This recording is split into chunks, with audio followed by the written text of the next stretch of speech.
Hyderabad Kachiguda cab driver ఆత్మహత్య కేసులో కొత్త విషయాలు తెరపైకి వస్తున్నాయి. కాబోయే భార్యను భయపెట్టేందుకు ప్రయత్నించి చనిపోయినట్లు గుర్తించారు పోలీసులు.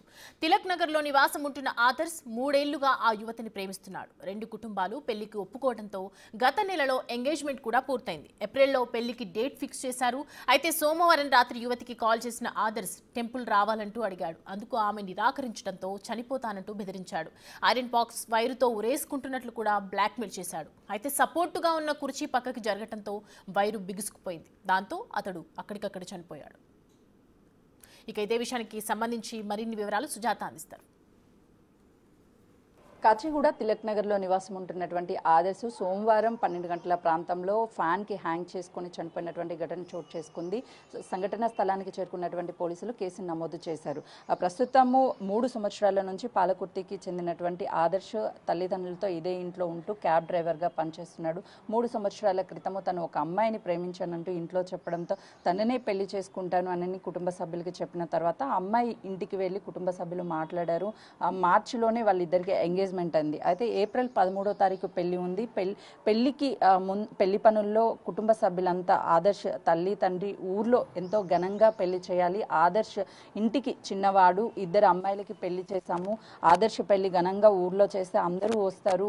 లవ్ చేసినటువంటి అమ్మాయిని పెళ్లి చేస్తే హ్యాపీగా ఉంటాడు అని తల్లిదండ్రులు భావించి ఇప్పటికే పెళ్లి పనులు చేయడానికి పాలకుర్తి వెళ్లారు. అక్కడ వెడ్డింగ్ కార్డ్స్ అవన్నిటిని కూడా పంచుతూ పెళ్లి కార్యక్రమాలు చేస్తున్నారు. మరోవైపు ఆదర్శ్ ఆ అమ్మాయిని టెంపుల్కి రావాలి అంటూ సోమవారం వీడియో కాల్ మాట్లాడుతున్నప్పుడు అడిగినటువంటి సమయంలో అమ్మాయి తిరస్కరించింది. నేను బయటికి ఎక్కడికి రాను అని చెప్పడంతో తన మనస్తాపానికి గురి అయ్యి అప్పటికే మద్యం మత్తులో ఉన్నటువంటి ఆదర్శ్ నేను చనిపోతాను నువ్వు రాకపోతే అని సరదాగా బెదిరించడానికి ప్రయత్నం చేశాడు. అప్పుడు అక్కడ ఉన్నటువంటి ఐరన్ బాక్స్కి వైర్ని మెడకి చుట్టుకొని నేను చచ్చిపోతున్నాను అని వీడియో కాల్ చెప్పడంతో ఆ అమ్మాయి భయపడి వాళ్ళ నాన్న ఆదర్శ్ చచ్చిపోతా అని చెప్పేసి హ్యాంగ్ చేసుకుంటున్నాడు, వెంటనే వెళ్ళండి అని చెప్పడం. అప్పటికే ఆదర్శ్ ఇక్కడే ఉన్నటువంటి ఈ రూమ్లో ఉన్నటువంటి ఫ్యాన్ ఏదైతే ఉందో ఆ ఫ్యాన్ దగ్గర చైర్ వేసుకొని సరదాగా బెదిరించాలి అని చెప్పేసి మెడకి ఆ వైర్ని చుట్టుకున్నాడు. అప్పటికే ఆ కుర్చీ పక్కకి జరగడంతో ఆదర్శ్ అక్కడికక్కడే మృతి చెందాడు. దాదాపు కొట్టుమిట్టాడుతున్నటువంటి సమయంలో కూడా తను మాట్లాడడానికి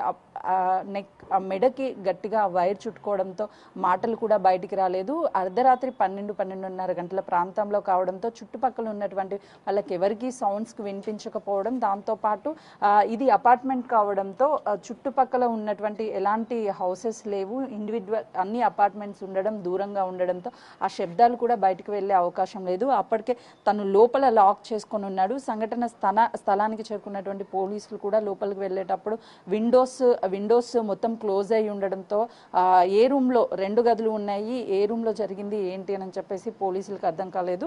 ఇక్కడ మెయిన్ ద్వారం ఏదైతే ఉందో ఈ డోర్కు ఉన్నటువంటి తాళాన్ని లోపల నుంచి బ్రేక్ చేసి లోపల గడియ పెట్టారు కాబట్టి లోపలికి వెళ్ళి అప్పటికే నిర్జీవంగా పడి ఉన్నటువంటి ఆదర్శ్ని ఫ్యాన్కి హ్యాంగ్ చేసుకొని ఉన్నటువంటి ఆదర్శ్ని కిందకి తీసి ఉస్మానియా హాస్పిటల్కి పంపించారు. తల్లిదండ్రులకి ఈ విషయం చెప్పడంతో కన్నీరు మున్నీరయ్యారు. పెళ్ళి ఇంకా 13వ తారీఖు ఉంది. ఇప్పటికే పెళ్లి పనులన్నీ కూడా చేశాము, కానీ ఆదర్శ్ ఇలా చనిపోతాడని అనుకోలేదు. తను సరదాగా అమ్మాయితో టెంపుల్కి రాకపోతే చనిపోతాను అని చెప్పినటువంటి ఆదర్శ్ ఆ చైర్ పక్కకి జరగడం వల్లే తనకి హ్యాంగ్ చేసుకుందాం అన్నటువంటి టైంలో ఆ తాడు మెడకి గట్టిగా బిగుసుకుపోవడంతో అక్కడికక్కడే మృతి చెందాడు. పోలీసులు కేసును నమోదు చేసుకొని ఇన్వెస్టిగేషన్ చేస్తున్నారు. ప్రస్తుతం ఉస్మానియా హాస్పిటల్లో పోస్టుమార్టం అయిపోయింది. తదనంతరం కూడా వాళ్ళ సొంత గ్రామమైనటువంటి పాలకుర్తికి ఆదర్శ్ని తీసుకువెళ్లారు. ఎంతో అల్లారు ముద్దుగా పెంచుకున్నటువంటి ఆదర్శ్ క్షణిక ఆవేశంలో కేవలము అమ్మాయిని బెదిరించాలి, టెంపుల్కి రాదు అన్నందుకే అలా చేయాలి అనుకున్నటువంటి ఆదర్శ్ టైట్ అవ్వడంతో మెడకు వేసుకున్నటువంటి వచ్చు అక్కడికక్కడే మృతి చెందినటువంటి ఘటన చోటు చేసుకుంది. మరోవైపు తల్లిదండ్రులు కూడా బోరున విలపిస్తున్నారు. ఆదర్శ్ ఇక లేడు, కొన్ని రోజుల్లోనే తన పెళ్లి చేసి ఎంతో హ్యాపీ లైఫ్ని ఇద్దాము అని అనుకుంటే ఇప్పుడు ఇలా జరగడం అనేది చాలా బాధాకరమని వాళ్ళ కుటుంబ సభ్యులు వ్యక్తం చేస్తున్నారు. ప్రస్తుతం అయితే ఎవరు అందుబాటులో లేరు.